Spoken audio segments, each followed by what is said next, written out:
Hello, আসসালামু আলাইকুম। Welcome to Sharif commerce academy. আজকে অনলাইনে ক্লাস হচ্ছে বিবিএ থার্ড ইয়ার অ্যাকাউন্টিং ডিপার্টমেন্টে অ্যাডভান্স অ্যাকাউন্টিং 1 এই সাবজেক্টের chapter number 3 revenue recognition IAS 18 এই চ্যাপ্টারে আজকে হচ্ছে আমাদের ফার্স্ট লেকচার।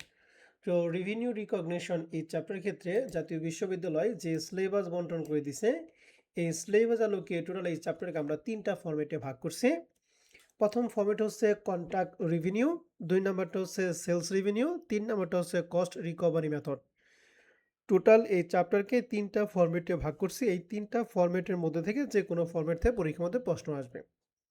তো এই চ্যাপ্টার থেকে জাতীয় বিশ্ববিদ্যালয় 2016 সাল থেকে শুরু করে 2024 সাল পর্যন্ত যে প্রশ্নগুলো আছে তার একটা অ্যানালাইসিস এখানে তুলে ধরা হয়েছে। দেখতেছি যে 2016 সালে এই 3 নাম্বার চ্যাপ্টার থেকে পার্ট সিতে 2টা প্রশ্ন দিয়েছিল, অর্থাৎ 20 মার্কের ম্যাথ। 17 সালে পার্ট সিতে 2টা, 18 সালে পার্ট সিতে একটা, 19 সালে পার্ট সিতে একটা, 20 সালে পার্ট সিতে একটা, 21 সালে পার্ট সিতে 2টা, 22 সালে পার্ট সিতে একটা, 23 সালে পার্ট বি এবং পার্ট সিতে একটা একটা প্রশ্ন আছে।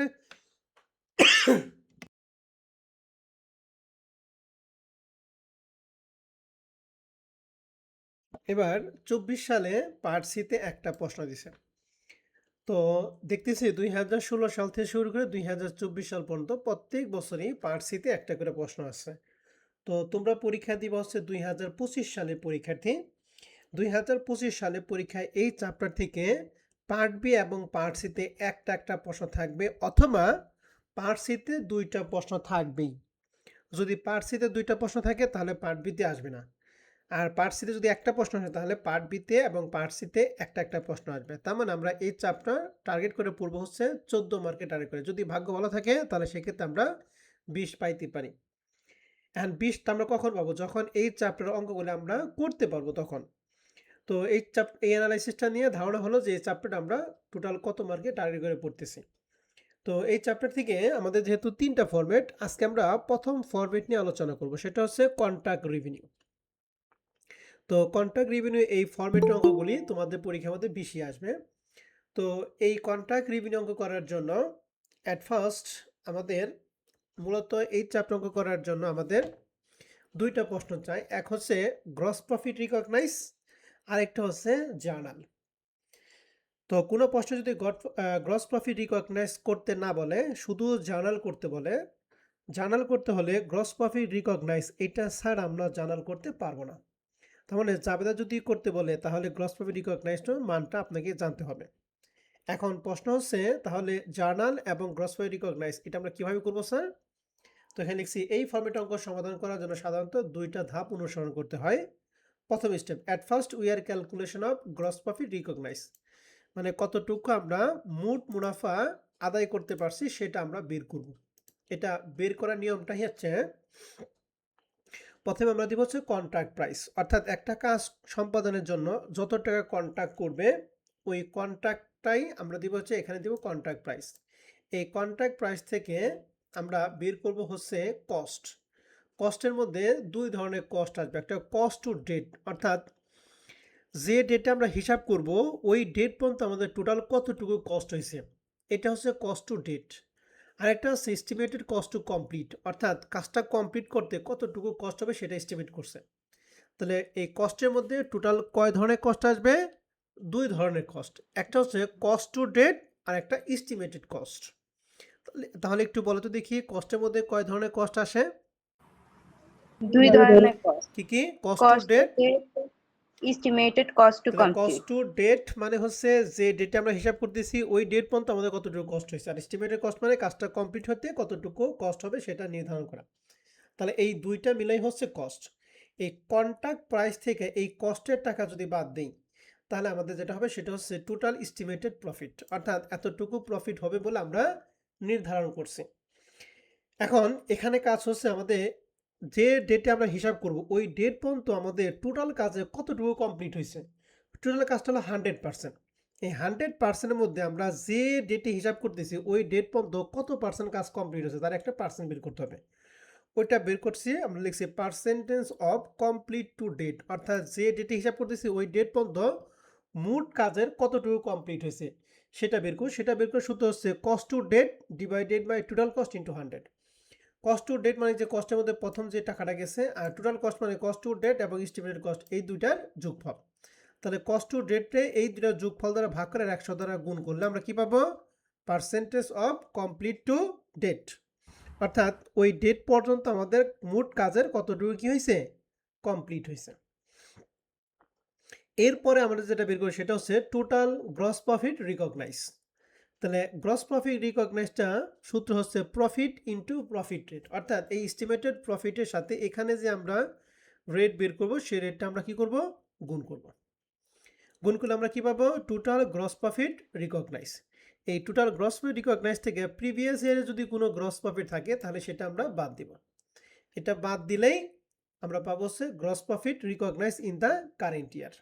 তাহলে প্রথমে আমরা পাইতেছি টোটাল গ্রস প্রফিট রিকগনাইজ। এই টোটাল গ্রস প্রফিট রিকগনাইজের মধ্যে কারেন্ট ইয়ারও আছে আবার প্রিভিয়াস ইয়ারও আছে। এখান থেকে যদি প্রিভিয়াস ইয়ারটা বাদ দিয়ে আমরা কাটা পাবো গ্রস প্রফিট রিকগনাইজ কোন ইয়ারটা? কারেন্ট ইয়ারটা। আমাদের টার্গেট হচ্ছে গ্রস প্রফিট রিকগনাইজ কারেন্ট ইয়ারটা বের করা। তাহলে gross profit recognize current year বের করার জন্য আমাদের এই কয়টা স্টেপ ফলো করতে হবে। তাহলে করার জন্য প্রথমে আমরা কি দিব? Contract price. কন্ট্রাক্ট প্রাইসটা বাদ দিব টোটাল কস্ট। টোটাল কস্টের মধ্যে কয় ধরনের কস্ট আসবে? দুই ধরনের। কি কি? কস্ট টু ডেট এস্টিমেটেড ওকে, তাহলে এই দুইটা কস্ট বাদ দিলে কন্ট্রাক্ট প্রাইস থেকে টোটাল কস্ট বাদ দিলে পাবো টোটাল এস্টিমেটেড প্রফিট। এরপর আমরা বের করব কমপ্লিট টু ডেট, অর্থাৎ percentage of complete to date. ওই ডেট পর্যন্ত কতটুকু কাজ কমপ্লিট হয় তার বের করার সূত্র কি? টোটাল কস্ট টু ডেট রে কি দ্বারা ভাগ করব? টোটাল কস্ট দ্বারা ভাগ 100 দ্বারা গুণ। টোটাল কস্ট মানে কি? কস্ট টু ডেট আর এস্টিমেটেড কস্টের দুইটা কি? যোগফল। ওকে, এরপরে total gross profit recognise. Total gross profit recognise মানে হচ্ছে টোটাল প্রফিট। এখানে কারেন্ট ইয়ার প্রফিট আছে আবার কি প্রিভিয়াস ইয়ার প্রফিট আছে। এখান থেকে প্রিভিয়াস ইয়ার প্রফিট বাদ দিলে আমরা কি পাবো? Gross profit recognize in the current year. এইটুকু হচ্ছে আমাদের। এইটুকু করা পারলে মনে করবেন যে আপনি 5 পাইছেন। এইটুকু কাজ করা পারলে 5, আর জাবেদার মধ্যে 5, এই 5 হচ্ছে 10 মার্ক। এখন আসি জাবেদা সম্পর্কে আমরা একটু বিস্তারিত আলোচনা করি। এই চ্যাপ্টারের ক্ষেত্রে টোটাল জাবেদা হবে 4টা। কয়টা জাবেদা হবে বলো দেখি? 4টা। এই 4টা জাবেদা হবে। 4টা জাবেদার কখনোই বেশি হবে না। 4টা জাবেদার মধ্যে প্রথম যে জাবেদা সেটা হচ্ছে কনস্ট্রাকশন কস্ট ডিউরিং দ্য ইয়ার। অর্থাৎ কনস্ট্রাকশন যে কস্ট থাকবে তার জন্য আমরা প্রথম জাবেদা দেব। তাহলে কনস্ট্রাকশন কস্টের জন্য জাবেদা হচ্ছে কনস্ট্রাকশন ইন প্রসেস ডিবিট। আর কনস্ট্রাকশন কাজের জন্য আমাদের ম্যাটেরিয়াল লাগে, নগদ টাকা লাগে। যদি নগদ টাকা না থাকে তাহলে আমরা বাকিতে ক্রয় করি। বাকিতে ক্রয় করার ক্ষেত্রে কি হয়? পাওনাদার সৃষ্টি হয়। এর জন্য আমরা যাদের দিব construction in process debit. Material লাগে তার জন্য তো ম্যাটেরিয়াল, নগদ টাকা লাগবে তার জন্য দেবো ক্যাশ, এবং বাকিতে ক্রয় করলে পাওনাদার সৃষ্টির জন্য কি পেয়েবল এক্সেপ্টা, মানে আরও অন্যান্য খরচ কি আছে। তাহলে কনস্ট্রাকশন কস্টের জন্য আমাদের জাবেদাটা ফিক্সড। কি জাবেদা? Construction in process debit, material, cash and কি পেয়েবল এক্সেপ্টা ক্রেডিট। মনে থাকবে? জি স্যার। এরপরে 2 নম্বর যে জাবেদা সেটা হচ্ছে বিলিং টু কাস্টমার। অর্থাৎ কাস্টমার কত টাকা বিল করছে। বিল করা মানে হচ্ছে দেনাদার কাছ থেকে যে আদায় করলাম তা কিন্তু না। বিল করা মানে হচ্ছে বাকিতে সেবা দেওয়া। বিলের টাকা যখন রিসিভ হবে তখন সেটা দেনাদার কাছে যখন সে নগদ টাকা বাড়বে দেনাদার পরিমাণ কমে যাবে। বিল করা মানে হচ্ছে বাকিতে। তাহলে বিলিং টু কাস্টমার, তাহলে বিলিং টু কাস্টমার বাকিতে সেবা দিচ্ছে। বাকিতে সেবার ক্ষেত্রে আমরা নর্মালি জানতে জানি account receivable debit, service revenue credit. তাহলে এখানে দিছি অ্যাকাউন্ট রিসিভেবল ডেবিট আর সার্ভিস রেভিনিউর পরিবর্তে এটা যেহেতু কনস্ট্রাকশন কাজ এই জন্য লিখছি billing on construction in process credit. তাহলে বিলিং টু কাস্টমার এর জাবেদাটা কি? Account receivable debit, billing on construction in process credit. তাহলে প্রথম জাবেদা দিলাম কনস্ট্রাকশন কস্টের জন্য, 2 নম্বর জাবেদা দিব বিলিং টু কাস্টমারের জন্য, 3 নম্বর জাবেদা দিব যে বিল যে করছি সেখানে কাস্টমারের কাছ থেকে কি রিসিভ করার জন্য। এই জন্য লিখছি ক্যাশ কালেকশন ফ্রম কাস্টমার, কাস্টমারের কাছ থেকে ক্যাশ কালেক্ট করার জন্য। তাহলে দেনাদার কাছ থেকে যদি আদায় করি তাহলে নগদ টাকা বাড়ে না কমে বলেন তো দেখি? বাড়ে। নগদ টাকা বাড়ে। এর জন্য ক্যাশ ডেবিট আর দেনাদার পরিমাণ কমে যায়, এই জন্য কি অ্যাকাউন্ট রিসিভেবল ক্রেডিট। তো আমরা কয়টা জাবেদা শিখলাম? 3টা জাবেদা শিখলাম। এক হলো কনস্ট্রাকশন কস্টের জন্য, 2 হচ্ছে বিলিং টু কস্টের জন্য, 3 নম্বরে ক্যাশ কালেকশন ফ্রম কাস্টমার। তা আমাকে তিনটা জাবেদা তিনজন বলবেন, বলতো দেখি কনস্ট্রাকশন কস্টের জন্য জাবেদা কি পড়েছি? Construction in process debit, material cash or payable যেটা থাকবে সেটা ক্রেডিট, এক্সেপ্টটা ক্রেডিট। সেটা ক্রেডিট। ওকে, এবার আরেকজন বলেন তো বিলিং টু কাস্টমার জাবেদা কি? Accounts receivable debit, billing on construction in process credit. আরেকজন বললো cash collection from customer. Cash debit, account receivable, credit. এই তিনটা জাবেদা দেওয়ার পরে 4 নম্বর জাবেদাটা হচ্ছে recognize revenue and gross profit during the year. এক কথায় এই কনস্ট্রাকশন ইন প্রসেসকে আমরা কি করবো, ভ্যানিশ করার জাবেদা দিব। তো 4 নম্বর জাবেদার মধ্যে জাবেদা হচ্ছে এখানে কনস্ট্রাকশন যে প্রসেস ছিল, এই যে কনস্ট্রাকশন ইন প্রসেসটা ছিল, এটা প্রক্রিয়াধীন অবস্থায় ছিল, সেটা এই 4 নম্বর জাবেদায় সেটা এক্সপেন্স হয়ে যাবে। লেখা আছে কনস্ট্রাকশন এক্সপেন্স ডেবিট, অর্থাৎ এখানে যেটা প্রসেসিং অবস্থায় ছিল 4 নাম্বার যাবে দিলে অ্যাডজাস্টিং জানার ক্ষেত্রে এটা তখন খরচ হয়ে যাবে, যে লেখা আছে কনস্ট্রাকশন এক্সপেন্স ডেবিট। এরপরে revenue from long term contract, এটা ক্রেডিট। এখানে ফিক্সড যাবে হচ্ছে দুইটা, construction expense debit, revenue from long term contract credit. আর কনস্ট্রাকশন ইন প্রসেস এইটুকু যদি প্রফিট হয় তাহলে কনস্ট্রাকশন ইন প্রসেসটা ডেবিট হবে, আর যদি ক্রেডিট হয় সরি যদি লস হয় তাহলে কনস্ট্রাকশন ইন প্রসেসটা কি হবে, ক্রেডিট হবে। বুঝতে পারছি? জি স্যার। এখন লাভ বা লসটা আমরা কেমনে সেটা আমরা প্রশ্নে গিয়ে বোঝাবো। তাহলে নর্মালি 4 নম্বর জাবেদা ফিক্সড জাবেদা হচ্ছে construction expense debit, revenue from long term contract credit. Credit. Profit হলে কনস্ট্রাকশন ইন প্রসেস ডেবিট, আর লস হলে কি হবে, ক্রেডিট হবে। Credit. তাহলে এই ফরম্যাট একের এই 4টা জাবেদা, এই 4টা জাবেদার বাইরে আর কোনো জাবেদা নাই। এই 4টা জাবেদা পড়লেই আমরা একদম 10-এ 10 পাবো যদি মনে রাখতে পারি। তাহলে আমাদের কার কার জন্য জাবেদা দিব আবার একটু বলতেছি। প্রথমেই কনস্ট্রাকশন ইন, প্রথম কার জন্য, কনস্ট্রাকশন কস্টের জন্য। 2 নম্বর জাবেদা দিব বিলিং টু কাস্টমার। 3 নম্বর জাবেদা কি এর জন্য, ক্যাশ কালেকশন টু কাস্টমার। আর 4 নম্বর জাবেদাকে মনে রাখবো হলে আমরা অ্যাডজাস্টিং জানা দেব। 4 নম্বর জাবেদা কার জন্য দিব বলো দেখি, Adjusting the অ্যাডজাস্টিং।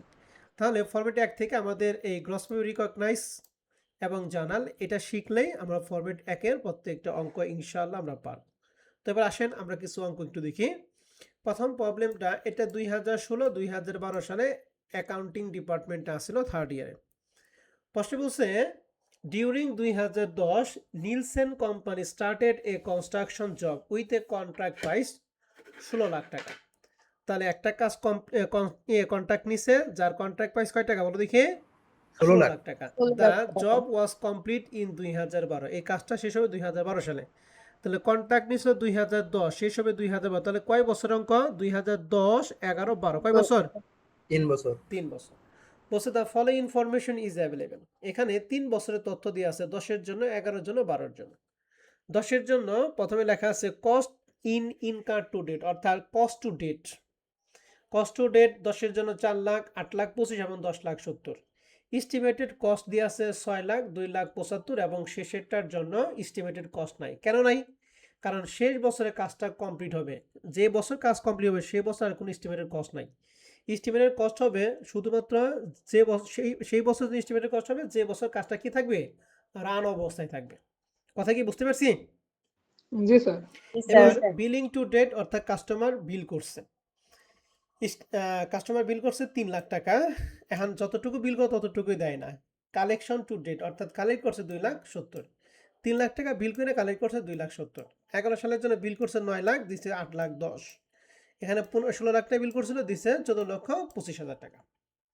তাহলে আমাদের এখানে কি কি আছে, cost to date, estimated cost, billing to date এবং কালেকশন টু ডেট। আমরা জাবেদার মধ্যে পড়েছিলাম 4টা আইটেমের জন্য জাবেদা দিলাম। এর মধ্যে প্রথম জাবেদা কার জন্য বলছিলাম, কনস্ট্রাকশন কনসেপ্ট কস্ট। তাহলে কনস্ট্রাকশন কস্ট এইটার জন্য। 2 নাম্বার জাবেদা কার জন্য বলছিলাম, বিলিং টু ডেটের billing জন্য। to 3 customer. নাম্বারটা কালেকশন টু ডেট, এই তিনটার জন্য জাবেদা। 4 নাম্বারটা কি, অ্যাডজাস্টিং জার্নাল। Adjustment. এবার আসেন আমাদের অঙ্কের মধ্যে বলছে compute the amount of gross profit to be recognise each year. তাহলে gross profit recognise each year, প্রত্যেক বছর গ্রস প্রফিট রিকগনাইজ বের করতে বলছে। Assume that percentage of completion method is used. এখন আসেন এখানে এই কন্ট্রাক্ট রেভিনিউ অঙ্ক করার ক্ষেত্রে আমাদের দুইটা মেথড, একটা হলো পার্সেন্টেজ অফ কমপ্লেনশন মেথড, আরেকটা হচ্ছে পার্সেন্টেজ অফ কমপ্লিটেড মেথড। অর্থাৎ কমপ্লেনশন মেথড আর একটা হলো কমপ্লিটেড কন্ট্যাক্ট মেথড। কমপ্লেনশন মেথডের কাজ হচ্ছে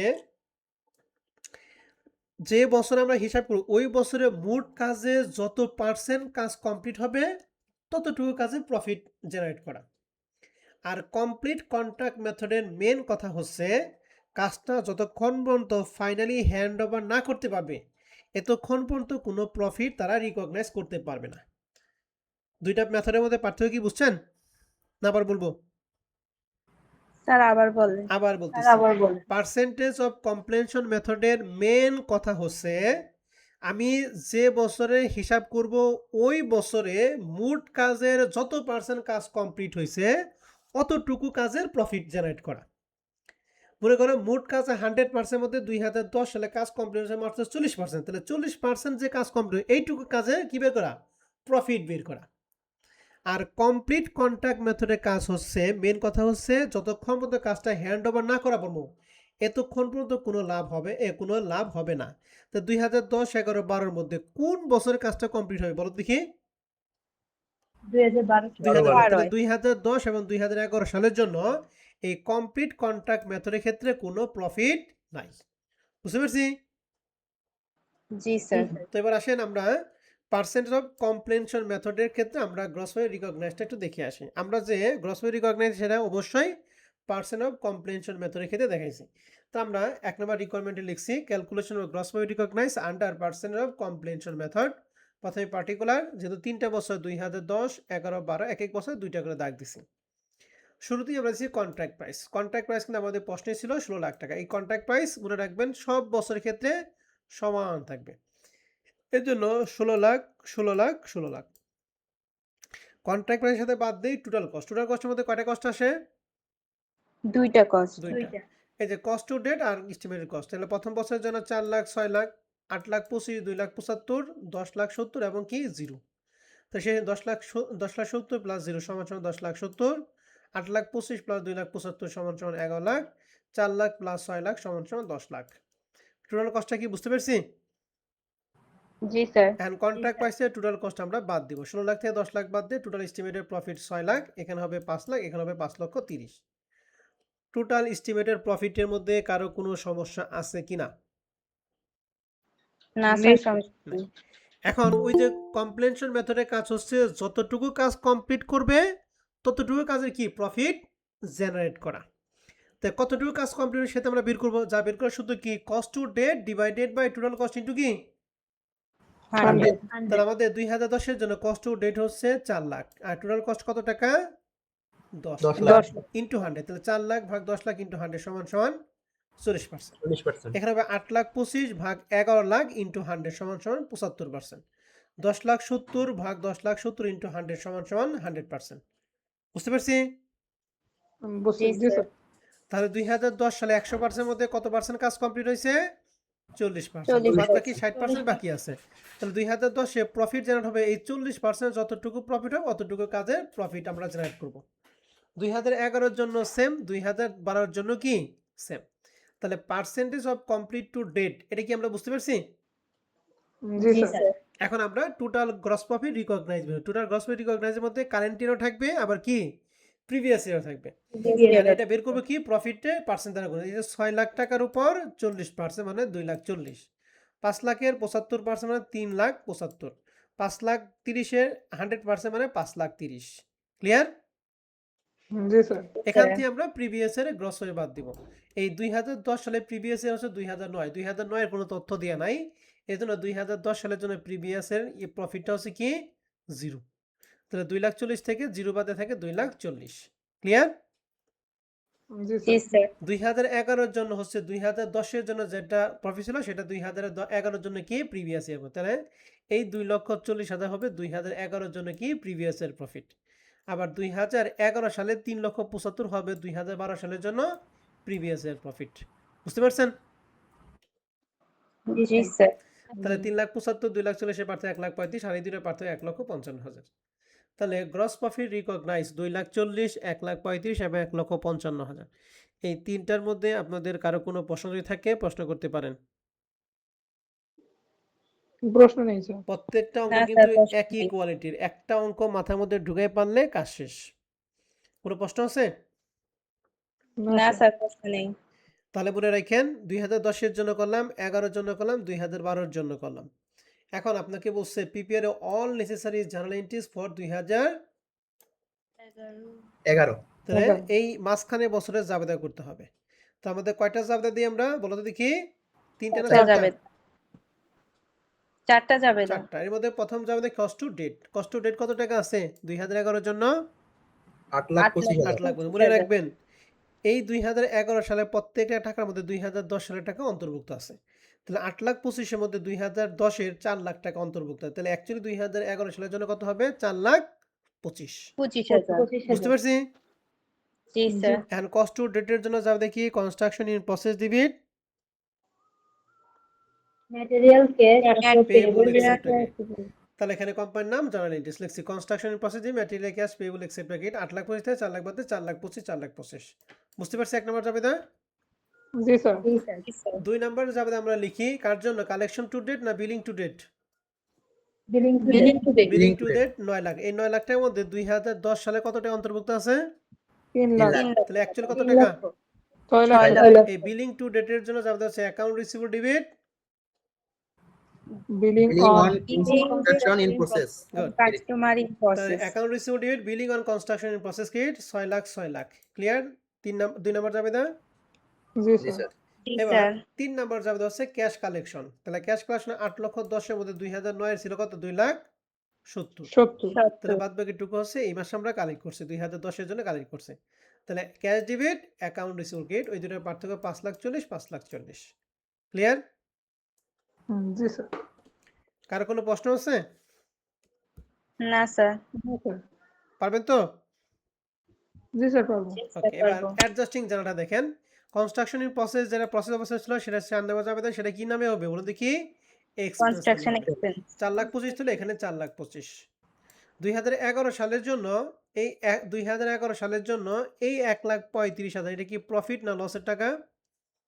প্রফিট তাহলে Profit প্রফিট এর হলে সেটা কি ডেবিট পাশে হয় কনস্ট্রাকশন ইন প্রসেস 1,35,000 আর revenue from long term contract এই দুইটা যোগ করে হচ্ছে 5,60,000। বুঝতে পারছেন? জি স্যার। জি স্যার। কারো কোনো প্রশ্ন আছে জাবেদের মধ্যে ভালো করে দেখেন না স্যার।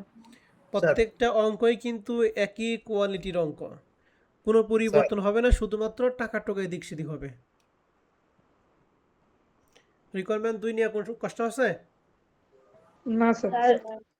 তাহলে মনে রাখেন স্যার এবং ম্যাডামরা কমপ্লিট পার্সন অফ কমপ্লেনশন মেথডের কাছে কি যতটুকু কাজ কমপ্লিট হবে অতটুকু কাজে কি করা প্রফিট জেনারেট করা আর কমপ্লিটেড কন্ট্রাক্ট মেথডের কাজ কি কাজটা যতক্ষণ পর্যন্ত হ্যান্ড ওভার না হবে ততক্ষণ পর্যন্ত প্রফিট হবে না তাহলে সি নাম্বারে কমপ্লিটেড কন্ট্রাক্ট মেথড বের করতে হচ্ছে কমপ্লিট হয়েছে কোন সালে বলো দেখি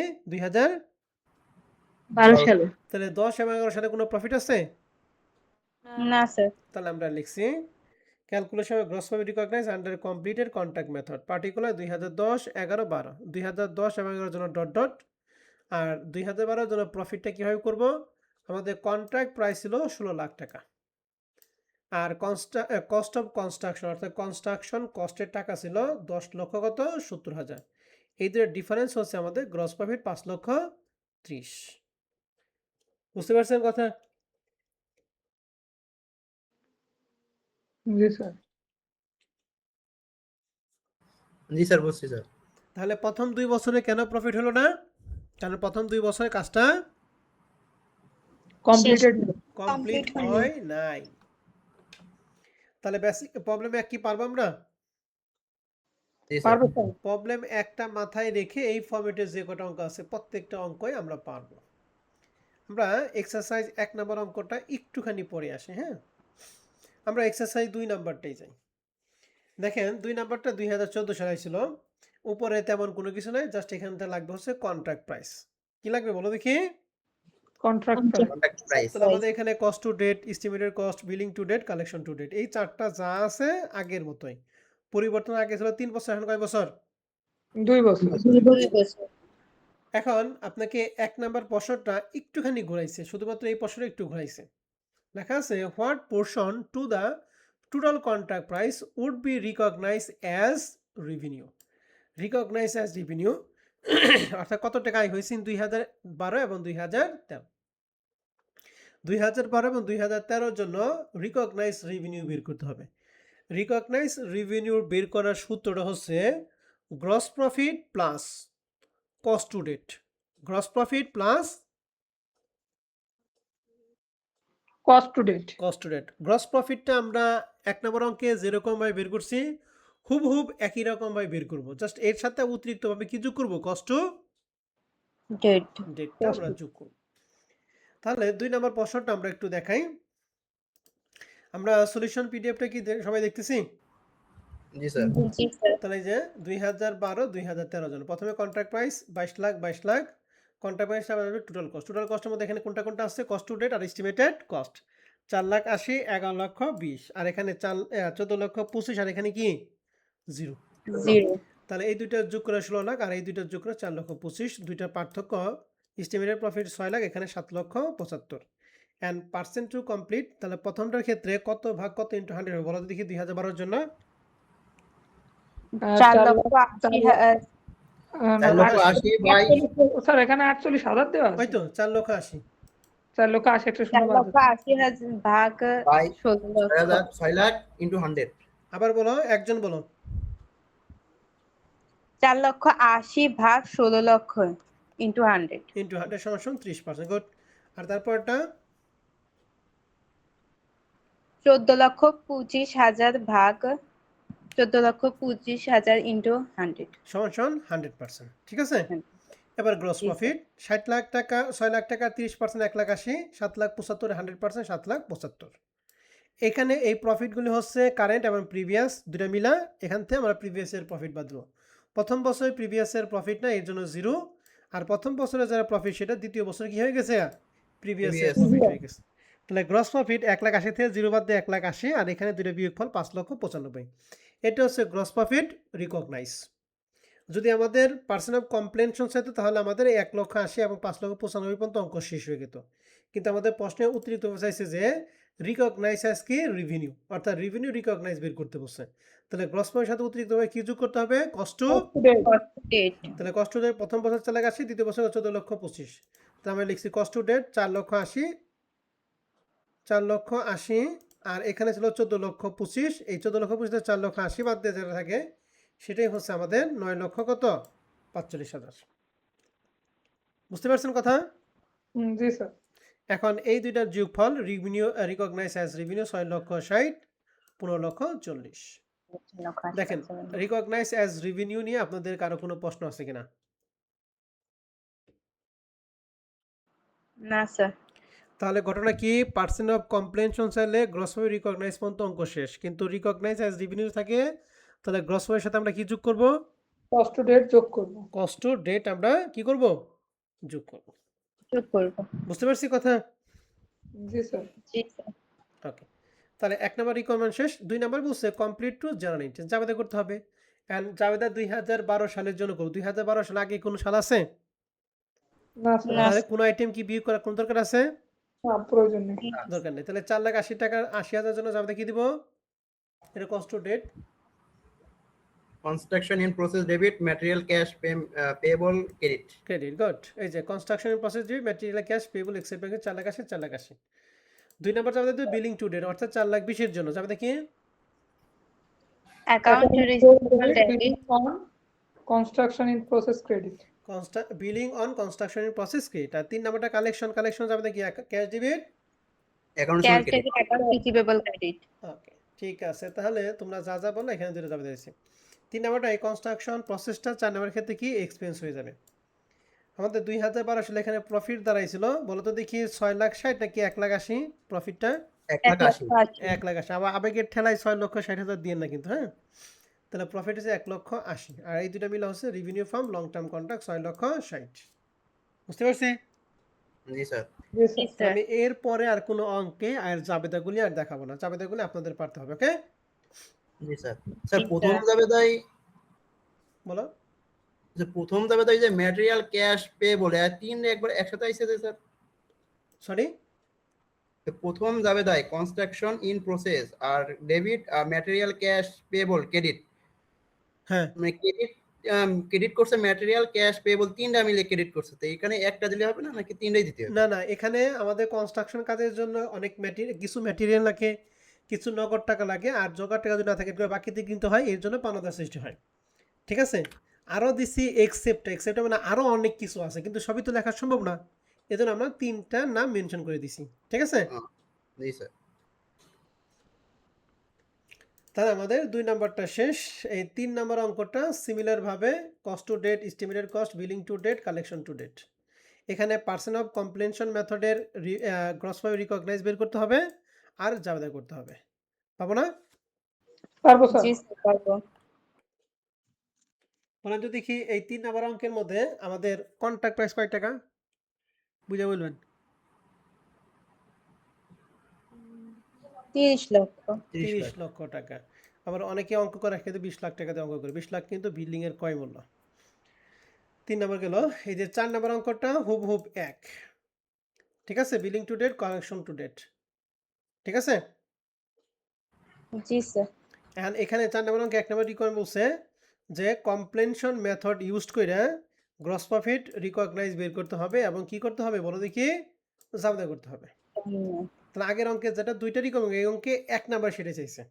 ঠিক আছে, আর বি নাম্বার অঙ্কটা রিকোয়ারমেন্ট, নতুন রিকোয়ারমেন্ট, এটার জন্য বি নাম্বার রিকোয়ারমেন্টটা করার জন্যই হচ্ছে আমরা এক্সারসাইজ একবার দিছিলাম, এটা করে আমি এক্সারসাইজে একটা বাসার কাজ দেব। তাহলে বি নাম্বার রিকোয়ারমেন্ট বলছে for 2015 show the details related to this construction contract would be disclose on the balance sheet and on the income statement. তার মানে আমাদের অঙ্ক করার ক্ষেত্রে ব্যালেন্স শিট করতে হবে এবং কি করতে হবে, ইনকাম স্টেটমেন্ট করতে হবে। Income statement. তাহলে 2টা জিনিস করতে হবে রিকোয়ারমেন্ট দিয়ে। তাহলে প্রথমে ইনকাম স্টেটমেন্ট দেখাই।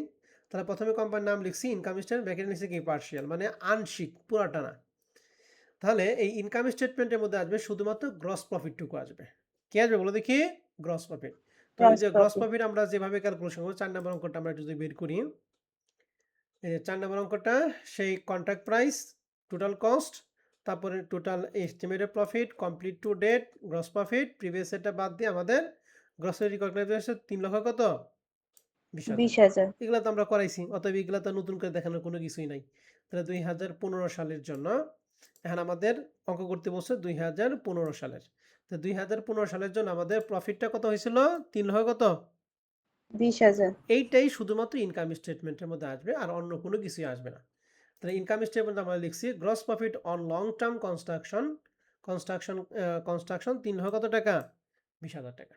তাহলে ইনকাম স্টেটমেন্টে শুধুমাত্র সংশ্লিষ্ট বছরে কি আসবে বলো দেখি, প্রফিট। গ্রস প্রফিট রিকগনাইজটুকু আসবে। ওকে, জি স্যার। আর ব্যালেন্স শিটটা একটু ভালো করে খেয়াল করতে হবে। Hasin construction company balance sheet partial, তাহলে ব্যালেন্স শিটটা আমরা আংশিক করব। এই ব্যালেন্স শিটের মধ্যে আসবে 2 টাইপ, একটা কারেন্ট অ্যাসেট, একটা ইনভেন্টরি। আর কারেন্ট অ্যাসেটের মধ্যে অ্যাকাউন্ট রিসিভেবল। তো দেখেন অ্যাকাউন্ট রিসিভেবল কখন হয়, কালেকশন টু ডেটের মধ্যে নাকি বিলিং টু ডেটের মধ্যে অ্যাকাউন্ট রিসিভেবল হয়? কালেকশন। কালেকশন টু ডেট এটা দেনাদার কাছে কালেক্ট করি, কিন্তু দেনাদারটা সৃষ্টি হয়েছে কোথায়, বিলিং টু ডেট। Billing যখন to বিল date। করে তখন। তাহলে 10 লাখের মধ্যে আগের বছর কত ছিল, 3 লাখ টাকা। তাহলে 3 লক্ষ। অ্যাকচুয়ালি অ্যাকাউন্ট কই, সরি, 10 লাখ টাকার মধ্যে আমাদের ভুল হয়েছে, 10 লাখ টাকার মধ্যে কালেক্ট করছে হচ্ছে 6 লাখ কত, 40। 40। তাহলে 40,000 2015 সালের শেষে অ্যাকচুয়ালি দেনাদার কত টাকা থাকে, এই দুইটার বিয়োগফল। বিয়োগফল। তাহলে এই দুইটার বিয়োগফল 3 লক্ষ কত, 60,000। বুঝতে পারছি? জি স্যার। আর দ্বিতীয় নাম্বার আসবে ইনভেন্টরি, অ্যাকাউন্ট হিসেবে পরে আসবে ইনভেন্টরি। ইনভেন্টরির মধ্যে কনস্ট্রাকশন ইন প্রসেস, এই কনস্ট্রাকশন ইন প্রসেসের টাকাটা বের করাটা একটা সূত্র আছে, সূত্রটা আপনারা মনে রাখবেন সব সময়। সূত্র হচ্ছে contract price into profit rate. Contract price into কি রেট, প্রফিট রেট। তাহলে আমাদের যখন এই অঙ্কটা করছিলাম তখন আমাদের প্রফিটটা দাঁড়াইছিল হচ্ছে কত টাকা বলো দেখি, কত পার্সেন্ট, 75%। আর কন্ট্রাক্ট প্রাইস ছিল কত টাকা, 24 লক্ষ। তাহলে যে 24 লাখ টাকার 75% হচ্ছে 18 লক্ষ টাকা। এই 18 লক্ষ টাকা থেকে বাদ দিতে হবে বিলিং টু ডেট, কত টাকা বিল করা হয়েছে। তাহলে আমরা এই অঙ্কের মধ্যে বিল করছিলাম কত টাকা, 10 লক্ষ টাকা। 10 লাখ। এই 10 লাখ টাকা বাদ দিয়ে আমাদের ইনভেন্টরি দাঁড়ালো 8 লাখ টাকা। তাহলে অ্যাকাউন্ট রিসিভেবল 3,60,000 আর ইনভেন্টরি হচ্ছে 8 লাখ। এই হচ্ছে ব্যালেন্স শিট। তাহলে মনে রাখবেন ব্যালেন্স শিটের মধ্যে সবসময় দুইটা আইটেম, অ্যাকাউন্ট রিসিভেবল টাকা এবং কার টাকা, ইনভেন্টরি। অ্যাকাউন্ট রিসিভেবল টাকাটা সহজে বের করতে হবে, ইনভেন্টরি টাকা বের করতে হবে কনস্ট্রাকশন ইন প্রসেস থেকে কি বাদ দিতে হবে, billing to Billing to date. Date. আর কনস্ট্রাকশন প্রসেস টাকা বের করে contract price into profit. Profit rate. ঠিক আছে? জি স্যার। তাহলে এখন এই যে ব্যালেন্স শিটটা যে করাইলাম, হ্যাঁ 1 নাম্বার অঙ্কে দেখেন আমাদের চাইছিল কি এক্সারসাইজ 1-এ, এই যে এক্সারসাইজ 1-এ আমাদের বের করতে বলছে কি ব্যালেন্স শিট। তো দেখি আমাদের প্রশ্নে কি কি দিয়ে আছে। MAQ কনস্ট্রাকশন কোম্পানি বিজ্ঞান অন ওয়ার্ক 70 লক্ষ টাকা contract in 2014 to construct of a office building. তো আমাদের কন্ট্রাক্ট প্রাইস দিয়ে আছে 70 লক্ষ টাকা। During 2014 MAQ incurred cost of 17,15,000 টাকা। তাহলে এটা হলো কস্ট টু ডেট। আর billing their customer, billing to date কত দিয়ে আছে, 12 লক্ষ।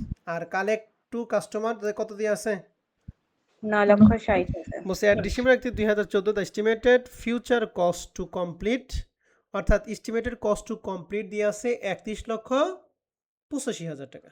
তাহলে আমাদের 85,000। অঙ্কের মধ্যে কস্ট টু ডেট আছে, বিলিং টু ডেট আছে, কালেকশন টু ডেট আছে এবং এস্টিমেটেড কস্ট টু ডেট আছে, সবই দিয়ে আছে। এখন আপনাকে বলছে indicate how this account receivable relate to this contract would be reported in a MAQ in December 2014।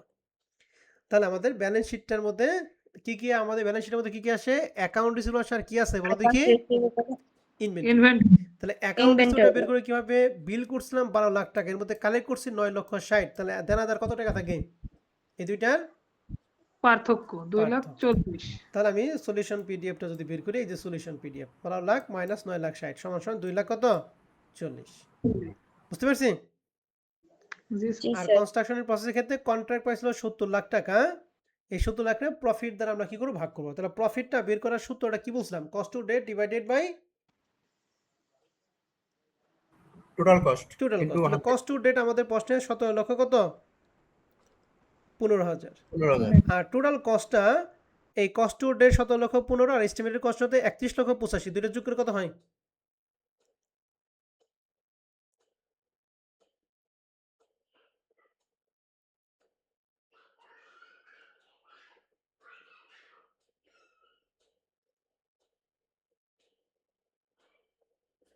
ক্যালকুলেটরের মধ্যে কি হয় নাই,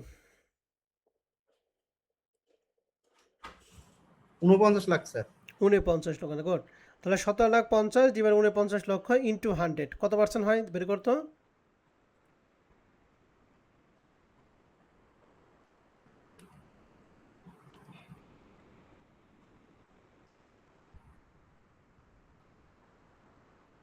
পঁয়ত্রিশ পার্সেন্ট স্যার। 35%, গুড। এই যে হচ্ছে সেই 35%, বুঝতে পারছি?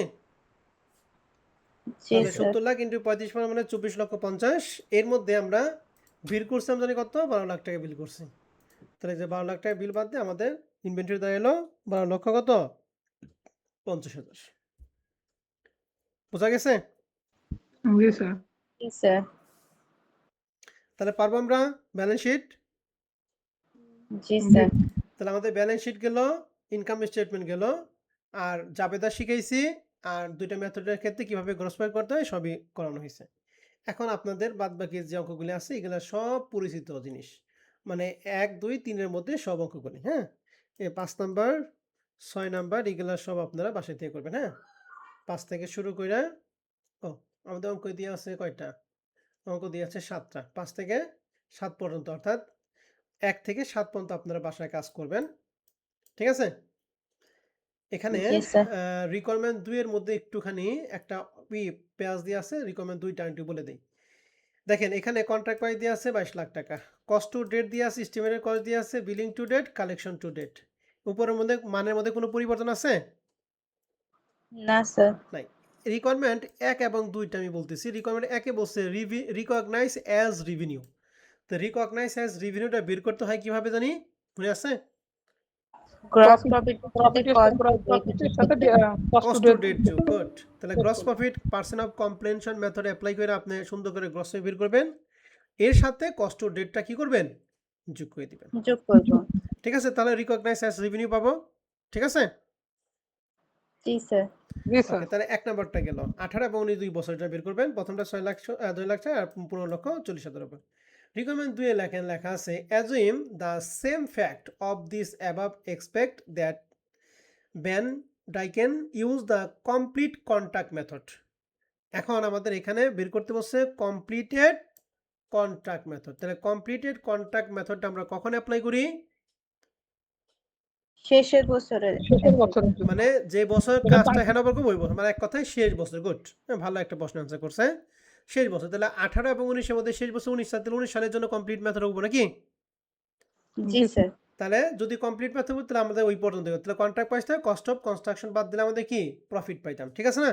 তাহলে কনস্ট্রাকশন প্রাইস কত টাকা? 22 লাখ। আর কনস্ট্রাকশন কস্ট ছিল আমাদের 2019 সালে কত ছিল? 14,25,000। এই দুইটার 25,000 পার্থক্য হচ্ছে আমাদের 7,75,000।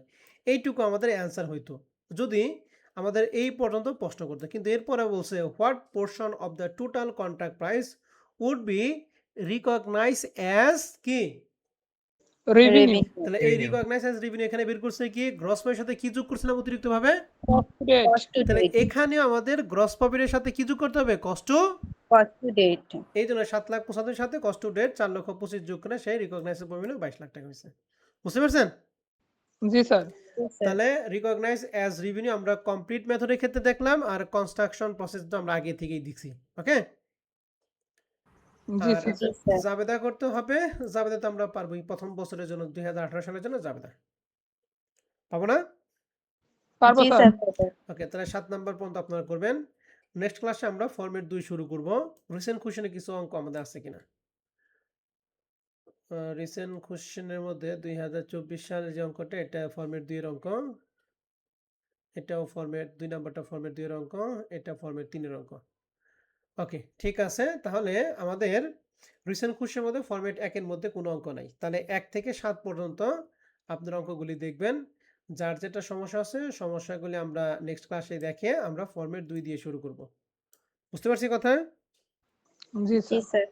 ওকে, তাহলে আজকে ক্লাস এই পর্যন্ত থাকবে। আপনাদের যদি কারো কোনো প্রশ্ন থাকে প্রশ্ন করতে পারেন।